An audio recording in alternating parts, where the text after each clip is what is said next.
think I'm in love, but I've been feeling otherwise. These flutters in my stomach aren't butterflies, but cutting knives and not the butter kind. And if you listen close when she begins to speak, you'll hear a couple hundred sighs in the collective shut of eyes. Letters linger on her lips like lullabies. I think I've drowned a couple times inside her opal-colored eyes. She could do something as simple as sit down with the grace of Olympic dives. A perfect 10-photo shutter finish on her cocoa butter thighs.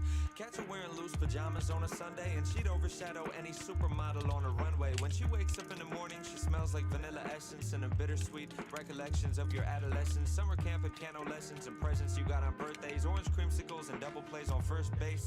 And walk past her in the halls, and if your shoulders feel the slightest brush, you might melt to liquid gold, the lightest kind of Midas touch. I've seen the way she drinks espresso during classes and reshapes a paper cup into an emerald-covered chalice. Sugar packets pouring crystals, napkin origami cranes, gunning gorgeous glances to me through her Giorgio Armani frames.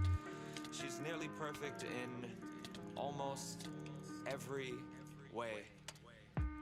But she's got shit taste in movies. Ask her for her favorite titles, and she always likes to say she's down to go see anything by Shyamalan or Michael Bay. And also she's a psycho in the kitchen, it's a travesty. What kind of fucking monster cooks their pasta in a microwave? And she does this thing where she corrects your grammar if it's wrong, and clicks her tongue and winks and shoots a playful finger gun as if she's won some sort of contest. Empress victor of a conquest, Mrs. Armchair Shrink, let me fix you with a comment. Princess kick you when you're down, worship her to a godhead.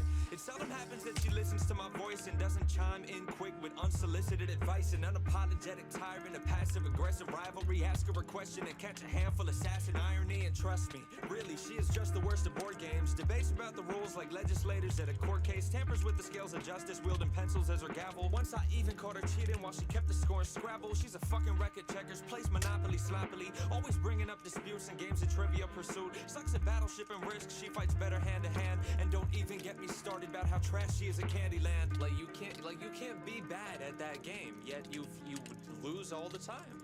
It doesn't make any sense. But I'm no Adonis either. Fashion sense abysmal. I've got 2 Nirvana t-shirts that I wear to formal outings, and I've never owned a cardigan. Catch me buying cargo pants at Target from the bargain bin. Drink milk straight out the carton. Use my hands to scoop out margarine. Breakfast table etiquette makes up our morning arguments, and I'm not a glass half full kind of guy.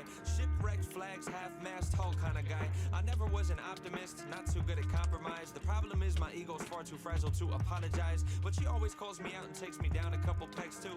It's always nice to have somebody close who double checks you. And honestly, we wouldn't be ourselves if we were different. Yeah, she's clumsy and I'm stupid. Those are things that we can live with. Being perfect's unrealistic. Either way, I like our flaws. The way I crack my knuckles off and the obnoxious way she yawns. The way I stutter when I flirt cause I'm not very good with courtship. The way she's gotta pee the first 10 minutes of a road trip. How when she cuts her pancakes it's in slices, not in squares. The way my